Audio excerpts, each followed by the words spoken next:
மேஜ் தனது எடை இழப்பு பயணத்தை தொடங்கி 30 நாட்கள் ஆகிறது. அவர் எவ்வளவு எடை குறைத்திருக்கிறார் என்பது அவருக்கு தெரியாது. நாம் போய் கண்டுபிடிப்போம். 1 மாதம் ஆகிறது. போகலாம். ஆமா, எப்படி இருக்கீங்க மச்சான்? ஓ என் கடவுளே, அவர் வியர்த்துக் கொண்டிருக்கிறார். நீங்கள் எதை பார்க்க விரும்புகிறீர்கள்? ஆமா, அதாவது அவர் கடினமாக உழைக்கிறார். இங்கு வந்து 1 மாதம் ஆகிறது. இப்போது உங்கள் முதல் மாதாந்திர எடையை அளவிடும் நேரம் இது. நீங்கள் 100 பவுண்டுகள் இழக்கும் வரை ஒவ்வொரு மாதமும் இதை செய்ய போகிறோம். மேஜ், நீங்கள் தயாரானதும் தராசில் ஏறி நீங்கள் எவ்வளவு எடை குறைத்தீர்கள் என்பதை வெளிப்படுத்துங்கள். வாருங்கள். நீங்கள் இந்த வீடியோவை தொடங்கிய போது உங்கள் எடை 324 பவுண்டுகள். இப்போது நீங்கள் 20 பவுண்டுகள் குறைக்கவில்லை என்பது புனிதமானது.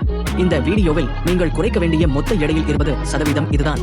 எடை போடுவது இன்று நான் திட்டமிட்டது மட்டுமல்ல. உங்களிடம் என்ன இருக்கிறது? ஃபிளாஷ். ஒவ்வொரு 30 நாட்களுக்கும் நாங்கள் சவால்களை அறிமுகப்படுத்த போகிறோம். அங்கு நீங்கள் பரிசு குளத்தில் பணத்தை சேர்க்கலாம். முதல் நாளில் நாங்கள் உங்களை சோதித்தோம். நீங்கள் புஷ்-அப்களை செய்வதில் அவ்வளவு திறமையானவர் அல்ல. எனவே உங்கள் முதல் சவால் உங்கள் 2வது மாதாந்திர எடை போடலுக்கு பிறகு 60ஆம் நாளில் நீங்கள் செய்யக்கூடிய ஒவ்வொரு புஷ்-அப்க்கும் நான் பரிசு குளத்தில் $1000 சேர்ப்பேன். எனவே நீங்கள் 100 புஷ்-அப்களை செய்தால் நான் உங்களுக்கு 100,000 தருவேன். அது உண்மையில் பைத்தியக்காரத்தனம். அது நிறைய. எப்படி இருந்தாலும் அடுத்த எடை போடுதலுக்கு உங்களை பார்ப்பேன். பாய் ஜிம்மி.